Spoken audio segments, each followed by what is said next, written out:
आज हम Darling's movie के बारे में बात करने वाले हैं। मूवी की स्टार्टिंग में हमें बताया जाता है कि एक हस्बैंड हमेशा अपनी वाइफ को मारता रहता था और उससे परेशान होकर वाइफ ने कुछ ऐसा किया कि हस्बैंड ने खुद ही अपने आप को टॉर्चर करना शुरू कर दिया। इसके बाद मूवी स्टार्ट होती है जिसमें दो कपल हमजा और बद्रू को दिखाया जाता है और हमजा के पास कोई नौकरी नहीं थी, इसलिए बद्रू की माँ शादी के लिए मान नहीं रही थी। लेकिन फिर हमजा टीसी बन जाता है और उनकी माँ शादी के लिए मान जाती हैं। शादी के 3 साल बीत जाते हैं और एक रात बद्रू बैठ के खाना खा रहा होता है और उसके खाने में कंकड़ आ जाता है और हमजा बद्रू को मारता है। तब हमें पता चलता है कि शादी के बाद हमजा रोज दारू पी के आता था और बद्रू को मारता था। दूसरे दिन हमजा बद्रू से माफी मांगता है और कुछ मांगने को कहता है, तो बद्रू से कहती है कि बिल्डर से मिल लो जो फ्लैट बनाता है। लेकिन हमजा वो फ्लैट नहीं चाहता था, इसलिए वो बिल्डर से मिलना नहीं चाहता है और हमजा बद्रू को पिघला लेता है। और फिर बद्रू अपनी माँ शमशू के घर जाती है, जहाँ उसकी माँ कहती है कि रोज तुम्हारे शरीर पे कुछ न कुछ निशान रहते हैं, तुम उसे खत्म करके छुटकारा क्यों नहीं पा लेती। तब हमें दिखाया जाता है कि हमजा अपने ऑफिस में टॉयलेट साफ कर रहा होता है, क्योंकि उसके बॉस उससे डेली यही सब काम करवाते थे। उधर बद्रू मेडिकल स्टोर पर जाती है शराब छुड़वाने की दवा लेने के लिए और शाम को मटन करी में मिला देती है। लेकिन हमजा को शक होता है और वो बद्रू को पहले टेस्ट करने को कहता है, लेकिन बद्रू मना करती है तो वो बद्रू का सिर उसमें डुबाने लगता है और बद्रू सच बता देती है, जिसके बाद वो उसे बहुत मारता है और फिर दूसरे दिन उसे मनाने लगता है। दूसरे दिन बद्रू को एक प्लान आता है जिसमें वो एक बेबी को फादर के साथ खेलते देखती है और उसे लगता है कि अगर उनका बेबी हो जाएगा तो वो शराब छोड़ देगा। पर हमजा अभी बच्चा नहीं चाहता था और उसे सिड्यूस करने के लिए बद्रू एक सेक्सी सी ड्रेस पहनकर रेडी होती है। लेकिन शाम को जब वो दरवाजा खोलती है तो वहाँ हमजा नहीं, उस कॉलोनी के एक ओल्ड अंकल थे जो बद्रू को देख के उसमें बहक जाते हैं और उसे नीचे आने को कहते हैं बिल्डर से मिलने के लिए, क्योंकि वहाँ हमजा नहीं था। तब बद्रू की माँ उससे कहती है कि वो ऐसा ना करे क्योंकि हमजा को ये पसंद नहीं आएगा। उसके बाद बद्रू कपड़े बदल कर वहाँ जाती है और प्रॉपर्टी देखती है और कहती है वो हमजा को मना लेगी। तभी वहाँ हमजा आ जाता है और सबके सामने ही उस पर गुस्सा करने लगता है और घर ले जाता है, जहाँ वो बद्रू की हील की सैंडल देखता है और उसके हाथ पर उसे मारने लगता है, जिससे बद्रू के हाथ से खून निकलने लगता है और वो ये सब देखकर बहुत परेशान हो जाती है और खुद को ले जाकर कमरे में बंद कर लेती है। दूसरे दिन जब हमजा ऑफिस चला जाता है तो अपना गुस्सा प्लेट तोड़कर निकालने लगती है। तभी वहाँ जुल्फी आ जाता है जो उसी कॉलोनी में रहता था और वो बहुत मासूम था। बद्रू की ये हालत उसे देखी नहीं जाती और वो पुलिस में हमजा के खिलाफ कंप्लेन कर देता है। और उधर बद्रू भी अपनी माँ से कहती है कि उसका भी मन करता है कि वो हमजा को मार दे और दुनिया के सारे मर्दों को गोली मार दे। तभी उन्हें पुलिस स्टेशन से फोन आता है और वो पूछते हैं कि हमजा उन्हें मारता है और अगर वो कंप्लेन करेंगे तो हमजा को 3 साल की सजा होगी, जिसपे वो दोनों मान जाती हैं कि शायद उसकी शराब छूट जाए। लेकिन साइन करने के पहले बद्रू हमजा से मिलती है और हमजा उसे बात में उलझा लेता है और शराब छोड़ने को कहता है और साथ में बेबी के लिए भी मान जाता है और वो अपनी कंप्लेन वापस ले लेती है, जिसपे उसकी माँ शमशू उससे कहती है कि वो कभी नहीं सुधरेगा। लेकिन बद्रू को हमजा पर भरोसा था और जब वो वापस जाते हैं रात में, तब हमजा को लगता है कि उसके खिलाफ शमशू ने कंप्लेन की थी, तो वो उन्हें छेड़ने लगता है और जब वो उस पर गुस्सा होती हैं तब वो उन्हें जोर से थप्पड़ मारता है, जिससे उनके नाक से खून निकलने लगता है और वो गाड़ी से उतरकर जाने लगती हैं। तो बद्रू उन्हें रोकती है तो वो कहती हैं कि अगर वो हमजा के साथ रहेगी तो उनसे उसका कोई रिश्ता नहीं होगा। उसके बाद हमें पता चलता है कि शराब पीने की वजह से हमजा की किडनी खराब हो चुकी थी और अगर उसने शराब नहीं छोड़ी तो उसकी मौत हो सकती है।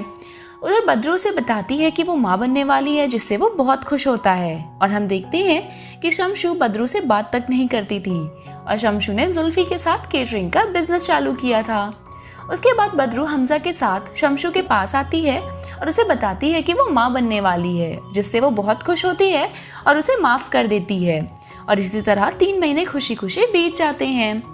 3 महीने बाद हमजा को पता चलता है कि उसके खिलाफ कंप्लेन जुल्फी ने की थी और वो उससे कुछ सवाल करता है और जुल्फी ये बात बद्रू को बता देता है कि हमजा को पता चल गया है कि कंप्लेन उसने की है। इसके बाद बद्रू बाथरूम में छिप जाती है डर के और हमजा उसे पूरे घर में ढूंढता है और उसका फोन चेक करता है, जिसमें लास्ट कॉल जुल्फी की थी। उसे शक था कि बदरू और जुल्फी के बीच कोई चक्कर चल रहा है और उसे बहुत मारता है और उसे सीढ़ी से नीचे गिरा देता है, जिससे उसका बच्चा मर जाता है और वो सुसाइड करने वाली होती है। तभी उसे एक आइडिया आता है और वो नींद की गोली लेकर अपने घर आती है और वो हमजा को खिला के उसके एक चेयर से बांध देती है और अपनी माँ को बुलाती है, जहाँ उसकी माँ उसे कहती है कि इसे मार के ठिकाने लगा दो। बदरू कहती है कि वो सिर्फ हमजा को टॉर्चर करना चाहती थी और उसे बहुत मारती थी और इन सब बारे में जुल्फी को भी पता चल जाता है। और एक दिन बदरू अपनी सेक्सी वाली ड्रेस पहनकर हमजा से पेपर साइन करने को कहती है ताकि उसे घर के बदले में फ्लैट मिल सके, पर हमजा मना करता है तो वो उसे अपनी हील से मारती है जैसे वो उसे मारता था, जिसकी वजह से वो साइन कर देता है। और तभी हमजा के ऑफिस से फोन आता है तो वो कहती है कि वो गांव गया है क्योंकि उसके पापा की तबीयत खराब है। तो उसके ऑफिस वाले उसके गांव में फोन करते हैं, लेकिन इधर हमजा को शीशे का टुकड़ा मिल गया था और वो खुद को खोल लेता है। तभी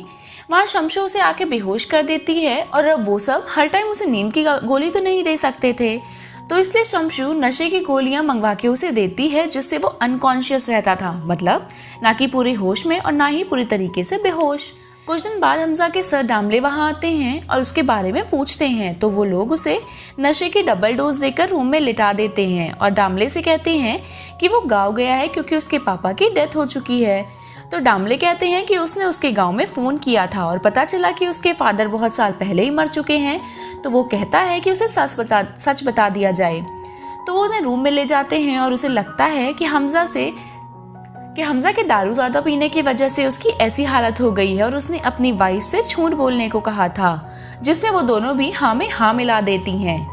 कुछ दिन बाद जुल्फी को बदरू को बताता है कि पुलिस को उन पे शक हो गया है और वो पुलिस स्टेशन जाती हैं और कहती हैं कि हमजा 2 दिन से लापता है, जिस पे पुलिस को लगता है कि बदरू और जुल्फी का चक्कर चल रहा है और उन दोनों ने उसे मार दिया होगा। इधर हमजा जुल्फी को अपनी बातों में फंसा के वहां से निकल जाता है और जब पुलिस घर आती है तो वहाँ हमजा नहीं होता और वो जुल्फी को मारकर उससे पूछताछ करते हैं,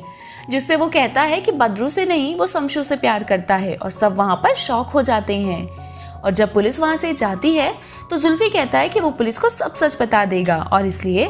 शमशू उसे किस करने लगती है उसे रोकने के लिए। तभी दूसरी तरफ पुलिस को हमजा मिल जाता है और वो पुलिस को सब बताना चाहता था, लेकिन दवा के एक्स्ट्रा डोज की वजह से वो बोल नहीं पा रहा था। और तभी वहाँ बदरू आकर कहती है कि शराब की वजह से उनकी ये हालत हो गई है और उन्हें घर ले जाकर उसे फिर से बांध देती है। इस बार उसे मारने का प्लान बनाते हैं और कहते हैं कि उसे शराब पिलाकर उसे छत से ढकेल देंगे ताकि सबको लगे वो नशे में गिर गया। लेकिन तभी जब शराब पिलाने के बाद वो ढकेलने वाली थी, तभी हमजा कहता है कि वो अपना कन्फेशन देगा कि वो बदरू को मारता था और उस पे अपने सारे इल्जाम ले लेगा। तो बदरू उसका वीडियो बनाती है और उसके बाद जब हमजा जाने वाला होता है तो शमशू उसे मारकर बेहोश कर देती है और उसे रेलवे ट्रैक पर लिटा देते हैं ताकि वो कभी दोबारा उन्हें परेशान ना करे। और ट्रेन आने के थोड़ी देर पहले बदरू का माइंड चेंज हो जाता है और वो उसे खोलने के लिए कहती है और उसके बाद हमजा से कहती है कि वो वहाँ से दूर चला जाए और उनकी लाइफ में वापस कभी ना आए। लेकिन हमजा कहाँ मानने वाला था और वो कहता है कि वो उन्हें नहीं छोड़ेगा। और तभी एक ट्रेन आकर उसे मारकर उड़ा देती है और लास्ट में हमें पता चलता है कि शमशू के हस्बैंड गायब नहीं हुए थे, बल्कि उसने खुद ही उन्हें मार दिया था। और लास्ट में पुलिस वीडियो देखने के बाद मान जाती है कि हमजा ने सुसाइड किया था और बदरू अपनी लाइफ मजे से जीने लगती है। और ये मूवी इसी के साथ यहीं पर एंड हो जाती है।